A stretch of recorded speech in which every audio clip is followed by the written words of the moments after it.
So in section 2.2, we're going to be adding, subtracting, multiplying, and dividing functions and evaluating combined functions at a specific x value. In other words, we're going to plug in a number.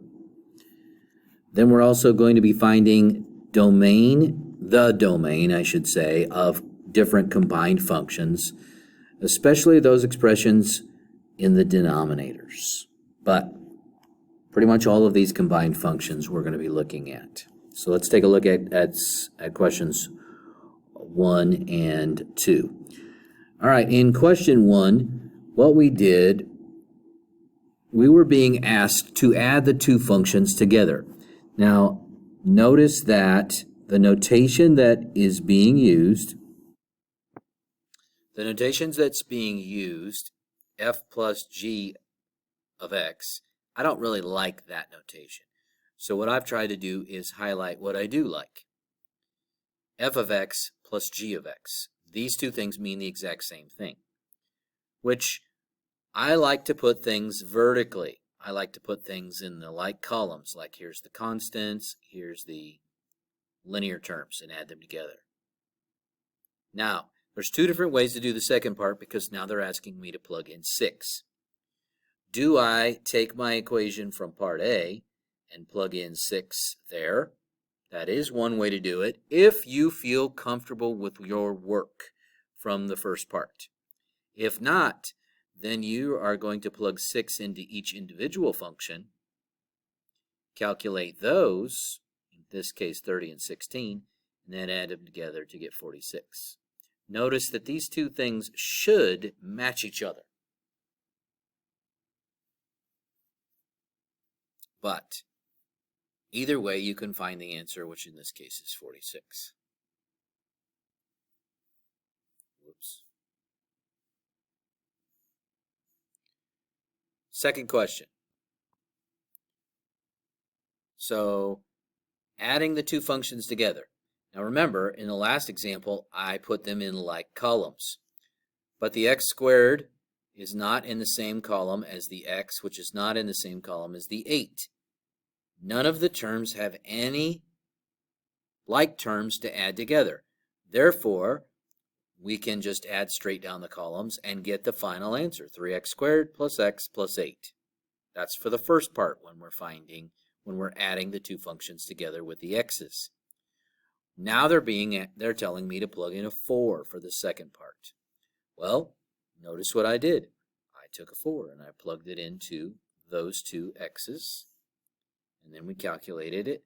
And remember that it's 4 squared first. So this is 3 times 16 plus 4 plus 8. And that is what gets me the 60 value, right? 48 plus 4 plus 8.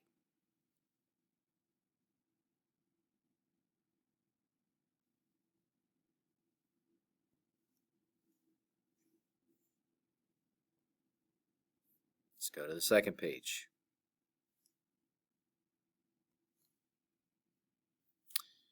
And question 3 really goes after question 10. I'm going to show you the work, but if you've watched the video on question 3 or on question 10, then question 3 will make more sense to you. So it's kind of out of order. I wish it was not here. Adding the two functions together is not too terrible, 15x minus 1. And they ask me what the domain of the function is. And if you watched question 10, that's where I introduce or talk more about the domain being the x values.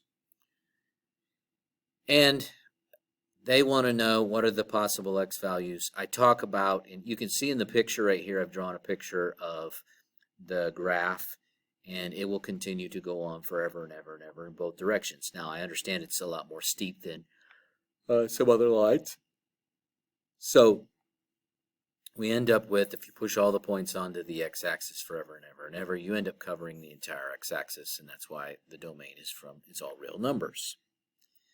But from an algebra standpoint, there are no denominators. And if you listen to what we talk about in question 10, denominators cause the problems. That's when you start seeing things like x cannot equal a particular number. We don't have that in this situation. So because we don't have any denominators with variables in it, we don't have any restrictions on our domain, so it will be every real number. And like I said, that'll make more sense if you watch example 10.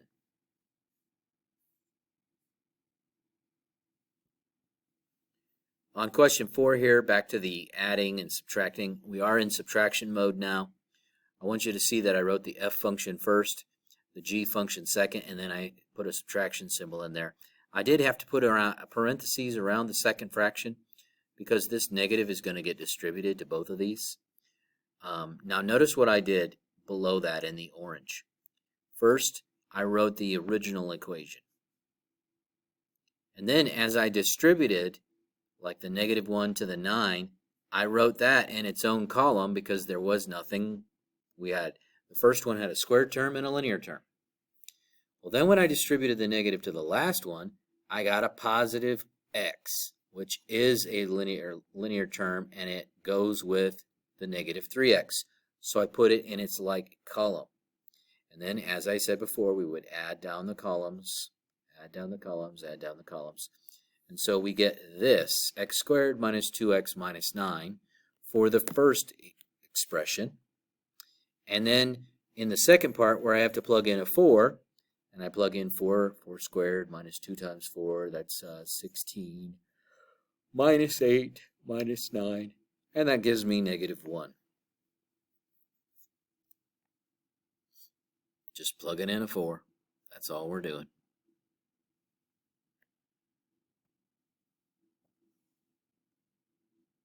Moving on to question 5.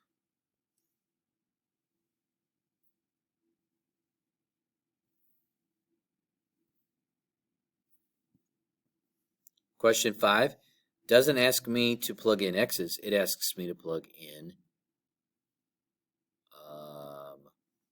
-3. Okay? So we need to find f of -3 separate from g of -3. So we plugged in -3 for the x, right? X squared plus 5 times x, which is -3 in this case. 9 minus 15, and that does give me -6. Well, on the second one, I'm plugging the -3 in for x, right? 3 minus x. And that would be, as I showed you here, 3 minus -3. That turns into plus, which is 6. And then, of course, in this particular problem, they want me to subtract these two. So we subtracted them. -6 minus 6 gives me -12.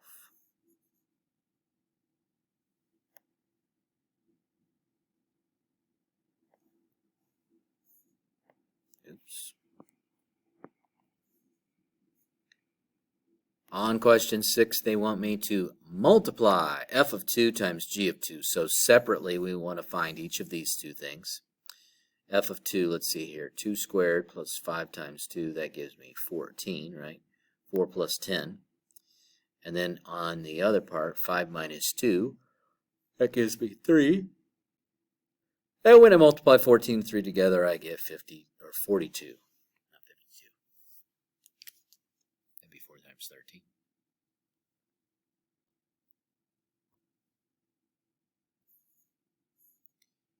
And question 7. They're asking me to multiply again, this time with -2, right? So -2 squared is 4. And -2 times -2 is also 4. And 4 plus 4 is 8. Plugging in -2 into the g function, that's 7 plus -2, which is 5. So now they want me, because this is really f of -2 times g of -2. I don't know why I wrote that extra parenthesis in there. Let's get rid of it. So they want me to take these two things and multiply them together. And when I do, of course, I get 40. And that takes care of questions 1 through 7 on 2.2. Thank you.